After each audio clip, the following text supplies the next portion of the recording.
आसमान से बरसती राहत और जमीन पर बिखरी लाशें, ये कहानी है आज के गाजा की, जहां भूख से तड़पते लोगों के लिए अब आसमान ही आखिरी उम्मीद बचा है। इजराइल ने ऐलान किया है कि वो गाजा में एयर ड्रॉप्स यानी हवाई जहाज से खाना गिराएगा, लेकिन सवाल ये है कि क्या ये वाकई मदद है या मौत का एक और खतरनाक बुलावा। पहले गाजा की जमीनी हकीकत समझिए, जो किसी भी तस्वीर से ज्यादा भयावह है। कुपोषण से बच्चों की हड्डियां तक दिखने लगी हैं। डॉक्टर खुद भूखे रहकर मरीजों का इलाज करने को मजबूर हैं।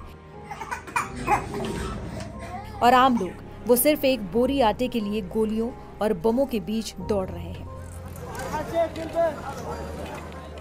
शनिवार को ही 53 फिलिस्तीनी सिर्फ इसलिए मारे गए क्योंकि वो भोजन के ट्रकों तक पहुंचने की कोशिश कर रहे थे। कुछ लोगों ने तो टैंकों को ही राहत का ट्रक समझ लिया और जैसे ही पास पहुंचे उन पर फायरिंग शुरू हो गई।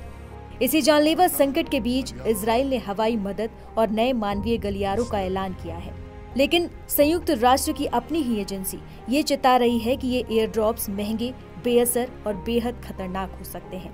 और ये खतरा कोरी कल्पना नहीं है।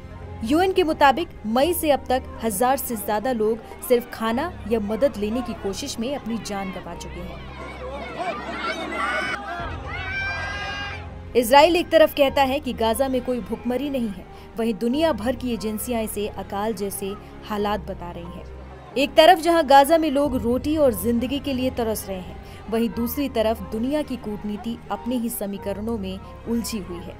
फ्रांस जहां सितंबर में फिलिस्तीन को एक राष्ट्र के तौर पर मान्यता देने की तैयारी कर रहा है, वहीं इटली के प्रधानमंत्री जॉर्जिया मेलोनी ने इससे साफ इनकार कर दिया है।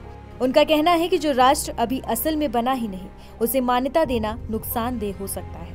तो सवाल ये है कि एयर ड्रॉप्स, नए कॉरिडोर और युद्ध विराम की इन घोषणाओं के बीच गाजा का आम इंसान हर दिन सिर्फ 2 सवालों के साथ जी रहा है। पहला, क्या आज खाना मिलेगा? और दूसरा, क्या कल हम जिंदा बचेंगे?